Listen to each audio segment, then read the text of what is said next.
Dulu internet kita anggap mahal. Kita harus datang ke kafe atau ke warnet untuk mengirim satu email.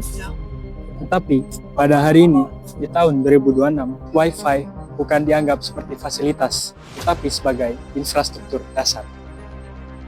Sekitar 38,7 penduduk di Indonesia sudah mendapatkan akses internet. Itu sekitaran 100 juta nyawa yang mendapatkan akses internet dalam rumah mereka sendiri-sendiri. Tetapi, tidak akan selalu seperti itu. Meskipun itu terdengar seperti persentase yang besar, masih banyak orang yang di luar sana belum mendapatkan akses internet. Sekitar 74.000 desa, 12.000 belum memenuhi fasilitas ini. Dengan keinginan internet yang tinggi dan kemajuan teknologi secara terus-menerus, mereka akan tertinggal. Dengan menerusnya kejadian ini, akan terjadinya kesenjangan sosial antara penduduk desa dan penduduk kota. Dengan seiringannya waktu, Pancasila sila kelima akan sulit dicapai dengan beragamnya faktor dalam yang mempengaruhi kehidupan mereka. Di tengah tantangan seperti ini, pasti ada pihak yang mencoba untuk membangun sebuah jembatan untuk memahami bagaimana Wi-Fi bisa merubah nasib ekonomi seseorang mulai dari nol. Saya bersama tim datang ke Lowokwaru untuk berbicara dengan seorang narasumber. Terima kasih Bapak sudah meluangkan waktunya untuk mengikuti acara wawancara kami yang bertema Moklet Investigation dengan topik New Economy, di mana kami akan seseorang yang telah melihat revolusi ini dari tahun 2009. Saya menjalani bisnis ini sejak 20 tahun yang lalu. Ya, jadi pada waktu itu segmen kami bergerak pertama kali adalah di bidang B2B, bisnis to bisnis.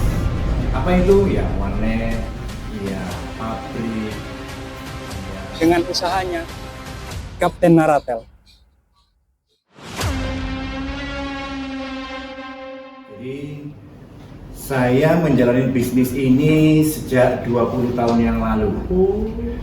Itu pada saat itu diawali untuk kita filling gap aja. Jadi ada gap antara waktu itu internet itu sangatlah lambat. Kalau ingat dulu zamannya Telkomnet instan, kemudian speedy. Zaman-zaman itu kebayang nggak internet di rumah itu 8 kbps, kilobit per second. Kalau sekarang kan 100 megabit per second, dulu kilobit per second. Sangat-sangat kuat sekali dan harganya juga mahal. Jadi waktu itu kita menginisiasi untuk distribusi internet itu pakai wireless. Zamannya itu pakai antena. Itu tahun 2006, jadi 20 tahun yang lalu. Berlalunya waktu, kemudian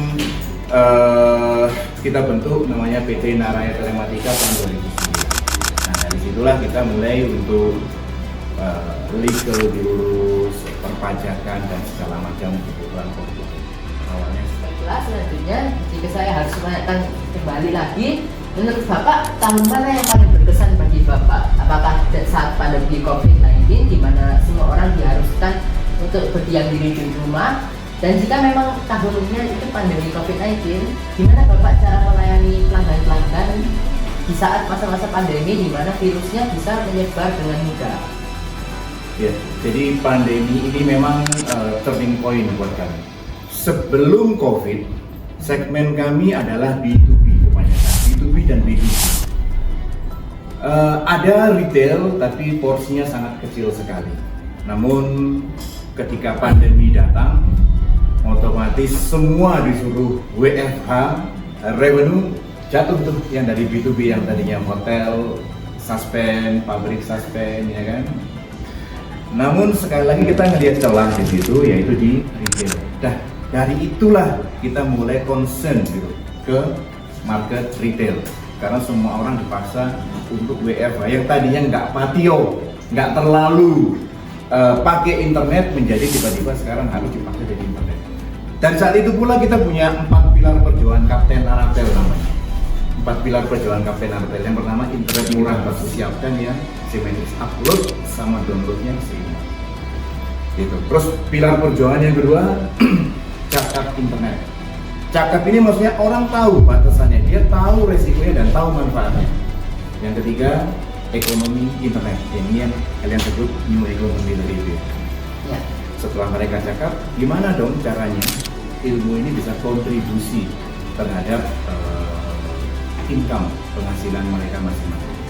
Baru yang terakhir, sosial ke masyarakat. Itu 4 pilar perjuangan Kapten Anatel yang sampai sekarang masih relevan. Bahkan sekarang alhamdulillah pemerintahan sekarang mendukung. Jadi mereka punya program untuk edukasi supaya masyarakat itu punya andil, punya kesempatan sama dalam ekonomi internet yang makin berkembang. Sebagai penutup, maukah Bapak untuk memberikan sebuah kata-kata bagi siswa-siswa SMK Telkom Malang? Satu, mulai dulu dari mindset. Mindsetnya jangan pernah kejar uang. Ibarat ada pepatah Cina, uang itu kakinya 4. Sekalian kakinya cuma 2, nggak kejar uang. Apa yang harus dilakukan adalah attract. Kalau kita ngomong ekonomi, kita ngomong bisnis, attract uang, jangan dikejar. Dari narasumber kita belajar bahwa hidup ini akan selalu berkembang dan berubah, memaksa kita untuk beradaptasi terhadap situasi. Bagi mereka yang tidak sanggup, mereka akan tersingkirkan. Dan dari narasumber kita juga belajar untuk tidak selalu memanfaatkan sebuah situasi, tapi tentang bagaimana kita memberikan manfaat untuk orang lain. Seperti sebuah pepatah filosofi Jawa, urip iku kudu urip, atau hidup itu harus menyala dan memberikan manfaat untuk orang lain. Kami dari tim Netvestigate mengucapkan terima kasih. Wassalamualaikum warahmatullahi wabarakatuh.